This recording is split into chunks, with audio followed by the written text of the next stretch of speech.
Target lab assistant 2025 की biology की आज की क्लास में हम अच्छे प्रश्नों के साथ प्रैक्टिस करने वाले हैं।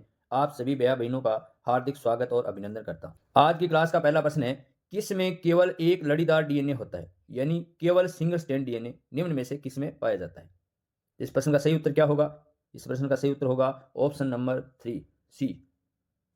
Option C 5x174 bacteriophage. Next है, प्यूरीन समूह के नाइट्रोजन क्षारक है। बहुत अच्छे प्रश्नों की प्रैक्टिस कर रहे हैं हम। आप भी पूरा प्रश्न पढ़ना, उसका उत्तर सही सोचना और क्लास पूरी होने पे आपने कुल कितने प्रश्न सही किए इसका जवाब भी देना। तो इस प्रश्न का सही उत्तर क्या होगा? प्यूरीन समूह के नाइट्रोजन क्षारक है। तो प्यूरीन समूह के नाइट्रोजन क्षारक कौन से हैं? एडिनिन और गवानिन। ऑप्शन डी इस प्रश्न का सही उत्तर होगा। नेक्स्ट है, वह कोडोन जो किसी भी अमीनो अम्ल को नहीं दर्शाता है, यानी किसी भी अमीनो एसिड को कोड नहीं करता है, वह कोडोन कौन सा है? तो इसका सही उत्तर होगा ऑप्शन डी उपरोक्त सभी। देखो, पहला ऑप्शन है नॉन सेंस कोडोन, तो ये अमीनो अम्ल को कोड नहीं करेंगे। नेक्स्ट है यूजीए, ये स्टॉप कोडोन है और एक स्टॉप कोडोन, तो तीनों ही सही है, इसलिए सही उत्तर होगा ऑप्शन डी उपरोक्त सभी। नेक्स्ट है, न्यूक्लिक अम्ल किस में होते हैं? केंद्रक में, कोशिका द्रव में। इस प्रश्न का सही उत्तर क्या होगा? सही उत्तर होगा ऑप्शन सी, केंद्रक और कोशिका द्रव दोनों में क्या पाए जाते हैं? न्यूक्लिक अम्ल पाए जाते हैं। नेक्स्ट प्रश्न है, एक एमआरएनए द्वारा पॉलीपेप्टाइड चेन के संश्लेषण को कहते हैं।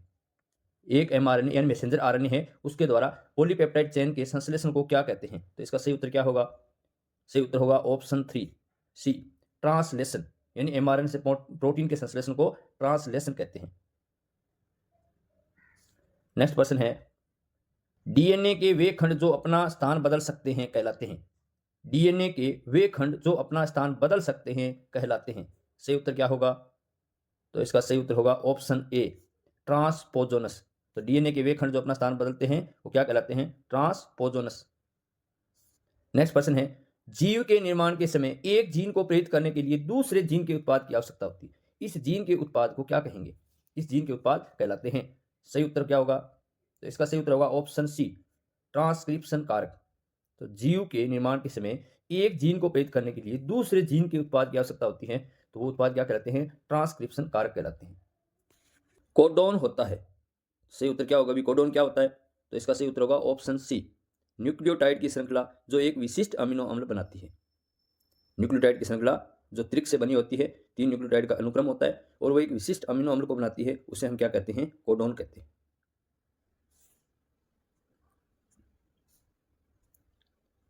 नेक्स्ट है, सर्वप्रथम निश्चित राइबोन्यूक्लियोटाइड यानी एमआरएनए श्रृंखला का कृत्रिम निर्माण किया। तो एमआरएनए श्रृंखला का कृत्रिम निर्माण किसने किया था? खुराना ने। नेक्स्ट है, प्रोटीन संश्लेषण में अमीनो अम्ल के बहुलीकरण के 3 पद होते हैं। प्रोटीन संश्लेषण में निम्न में से कौन सा पद नहीं होता है? बहुत अच्छा प्रश्न है कि प्रोटीन संश्लेषण में जो एमिनो अम्ल है उनके बहुलीकरण में 3 पद होते हैं, तो प्रोटीन संश्लेषण में इनमें से कौन सा पद नहीं होता है? तो इस प्रश्न का सही उत्तर होगा ऑप्शन सेकंड, पुनरावर्ती। ये नहीं होता। सबसे पहला पद प्रारंभिकरण होता है, दूसरा दीर्घीकरण होता है, तीसरा समापीकरण होता है। ये नहीं होता है, इसलिए इस प्रश्न का उत्तर होगा पुनरावर्ती। नेक्स्ट प्रश्न है और आज की क्लास का लास्ट प्रश्न है, आरएनए डीएनए से अलग होता है क्योंकि इसमें थाइमिन के स्थान पर होता है। तो इसका उत्तर तो आप सभी दे दोगे। सही उत्तर होगा सी, यूरेसिल। क्या होता है? यूरेसिल।